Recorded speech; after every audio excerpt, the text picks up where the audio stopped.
Dracula, A Love Tale, 2025, is a re-imaging of the classic Dracula story by French writer-director Luc Besson, whose prior directorial efforts include Anna, 2019, Lucy, 2014. The Extraordinary Adventures of Adele Blanc-Sec, 2010, The Fifth Element, 1997, Léon, The Professional, 1994, and La Femme Nikita, 1990. He also has numerous writing credits, especially for high-octane action films, including Taken, 2008, and The Transporter, 2002. Besson's Dracula is a tragic love story, set primarily in Victorian England, with Caleb Landry Jones as Vlad Dracula and Christoph Waltz as a sort of Van Helsing character. Like The Extraordinary Adventures of Adele Blanc-Sec, Dracula melds several genres. Filmed in Finland, the film has opulent scenes with dozens, if not hundreds, of background characters, including battle scenes, ballroom dances, and an extended scene at a period carnival. Unfortunately, the film avoids any hint of eroticism. An extended bedroom scene of Vlad and his young wife has all the intensity of a couple of high school students making out at a drive-in movie in the 1950s.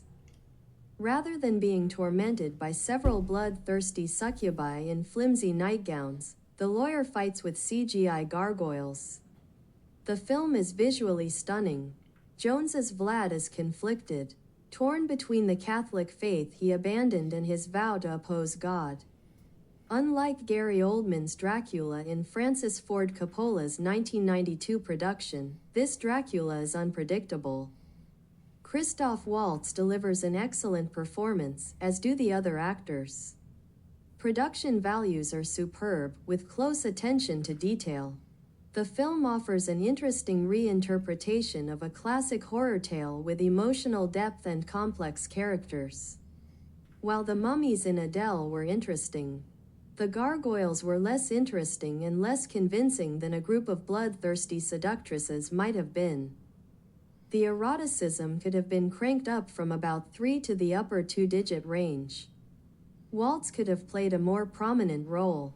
Mina's transformation seems a bit abrupt. Overall, an excellent take on a familiar tale.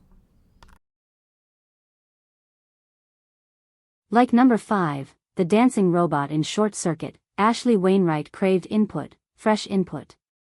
She'd milked her research into human kidney trafficking for all it was worth, with a series of magazine articles and a self-published exposé.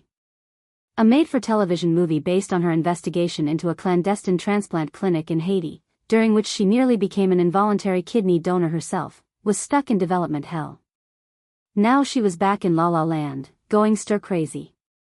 That was entirely unfair, she reproached herself. Chadwick's mansion was more palatial than penal.